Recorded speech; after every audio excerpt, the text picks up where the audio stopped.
నేను కూడా కొన్ని అబ్జర్వ్ చేశాను. గేమ్ ఆడాల్సిన దగ్గర గేమ్ లాగా ఉన్నారు. బట్ మోస్ట్‌లీ ఆయనకున్న నేచర్ ఏంటంటే స్ట్రెయిట్ ఫార్వర్డ్‌నెస్ ఏదైతే ఉందో, సో దానితోనే వెళ్తున్నారాయన. సో ఆబ్వియస్లీ రియల్ లైఫ్‌లో కూడా ఏదన్నా అనిపిస్తే మనసులో నుంచి టక్‌మని బయటికి చెప్పడం ఆయనకు అలవాటు. అలాగే మాట్లాడతారు.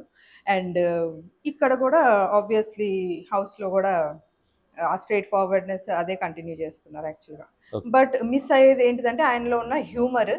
సో, ఆ హ్యూమర్ ఇంకా ఎక్కడ కనిపించలేదు. అది గనక వస్తే బయటికి డెఫినైట్‌లీ ఇప్పుడున్న నేచర్‌ని ఔట్ పవర్ చేసేస్తాయి. జనరల్‌గా గూడా ఇప్పుడు ఒక ఫ్యామిలీ ఉన్నా గూడా మనం అందరూ ఒకటే ఇంట్లో సపోజ్ జాయింట్ ఫ్యామిలీలాగా ఉన్నామనుకోండి.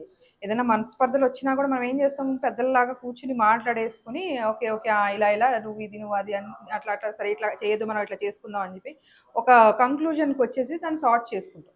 సో, ఆబ్వియస్లీ ఇక్కడ మనకి ఏమొస్తుందంటే అది జాయింట్ ఫ్యామిలీలాగా కనిపిస్తున్నా గూడా different set of people, different mind sets ఉంటాయి డెఫినెట్‌గా. సో, డిఫరెంట్ ఇండస్ట్రీస్ నుంచి వచ్చిన వాళ్ళందరూ గూడా. సో, అలా కొంచెం ఒక జెల్ అయ్యి వాళ్ళని వాళ్ళు అర్థం చేసుకొని ముందుకెళ్ళడానికి టైం తీసుకుంటున్నారు. టైం పడుతుందనిపిస్తుంది.